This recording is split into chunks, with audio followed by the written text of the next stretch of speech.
পিয়ংইয়ংয়ের সামরিক উচ্চাকাঙ্ক্ষা যেন নতুন এক পর্যায়ে পা রাখল। মার্কিন সংবাদ মাধ্যম ওয়াশিংটন পোস্ট এবং আরও কয়েকটি আন্তর্জাতিক বিশ্লেষণমূলক সূত্র জানিয়েছে, রাশিয়ার প্রত্যক্ষ সহযোগিতায় উত্তর কোরিয়া সম্প্রতি তার পারমাণবিক ও সামরিক সক্ষমতা দ্রুত বাড়িয়ে তুলছে।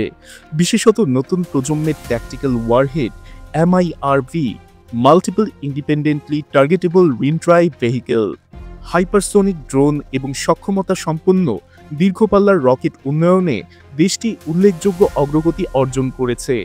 এই সহযোগিতা শুধু অস্ত্র নির্মাণের মধ্যে সীমাবদ্ধ নয়, উত্তর কোরিয়ার সামরিক অবকাঠামোতেও রাশিয়ার ছাপ স্পষ্ট হয়ে উঠেছে। প্রতিরক্ষা বিশ্লেষকরা জানাচ্ছেন, রাশিয়া পিয়ংইয়ংকে আকাশ প্রতিরোধ ব্যবস্থা, এমনকি বিভিন্ন সামরিক ইউটিলিটি নেটওয়ার্ক উন্নয়নে পরামর্শ ও সরাসরি প্রযুক্তি হস্তান্তর করছে। এর ফলে এতদিন যাকে প্রতীকী হুমকি বলে মনে করা হতো, সেই উত্তর কোরিয়ার সামরিক শক্তি এখন বাস্তবিক অর্থেই পূর্ব এশিয়ার জন্য এক বড় উদ্বেগে পরিণত হচ্ছে। বিশ্লেষকরা মনে করছেন, ইউক্রেন যুদ্ধ দীর্ঘায়িত হওয়ার পর রাশিয়ার উপর পশ্চিমা নিষেধাজ্ঞা আরোপ করা হতে পারে। ফলে রাশিয়া নতুন বাণিজ্যিক ও কৌশলগত অংশীদার খুঁজতে গিয়ে উত্তর কোরিয়ার সঙ্গে সম্পর্ক গভীর করেছে। মস্কো তার অস্ত্রশিল্পের অভিজ্ঞতা ও প্রযুক্তি দিয়ে উত্তর কোরিয়াকে সহায়তা করছে। বিনিময়ে পাচ্ছে উত্তর কোরিয়ার সস্তা গোলাবারুদ, শ্রমশক্তি এবং রাজনৈতিক সমর্থন। এই দ্বিপাক্ষিক বিনিময় দুই দেশের সম্পর্ককে এমন এক উচ্চতায় নিয়ে গেছে যা গত কয়েক দশকে দেখা যায়নি। উত্তর কোরিয়ার সামরিক উন্নয়নে সবচেয়ে আলোচিত বিষয় হল নতুন প্রজন্মের ট্যাকটিক্যাল ওয়ারহেড। এগুলো আকারে ছোট হলেও নির্দিষ্ট লক্ষ্যবস্তুতে ব্যাপক ধ্বংস সাধন করতে সক্ষম।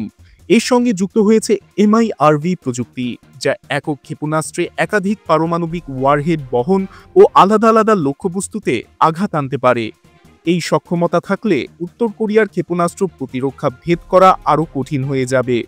তবে সবচেয়ে বেশি উদ্বেগ সৃষ্টি করছে হাইপারসোনিক ড্রোন ও ক্ষেপণাস্ত্র।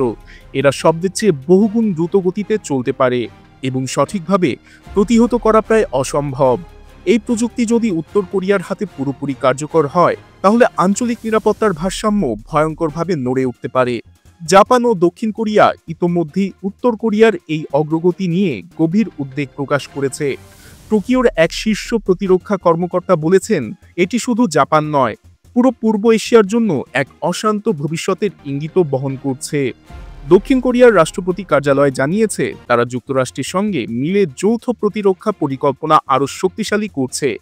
যুক্তরাষ্ট্রের পররাষ্ট্র দপ্তরও রাশিয়া উত্তর কোরিয়া সম্পর্ককে বিপজ্জনক মৈত্রী হিসেবে অভিহিত করছে। ওয়াশিংটনের আশঙ্কা, এই সহযোগিতা শুধু আঞ্চলিক স্থিতিশীলতাকে হুমকির মুখে ফেলছে না, বরং বৈশ্বিক নিরস্ত্রীকরণ চেষ্টাকেও ভেঙে দিচ্ছে। বিশ্লেষকদের একাংশ মনে করছেন, এই সম্পর্ক রাশিয়া ও উত্তর কোরিয়ার জন্য স্বল্প মেয়াদে লাভজনক হলেও দীর্ঘমেয়াদে এটি পূর্ব এশিয়াকে নতুন এক ঠান্ডা যুদ্ধের ময়দানে পরিণত করবে।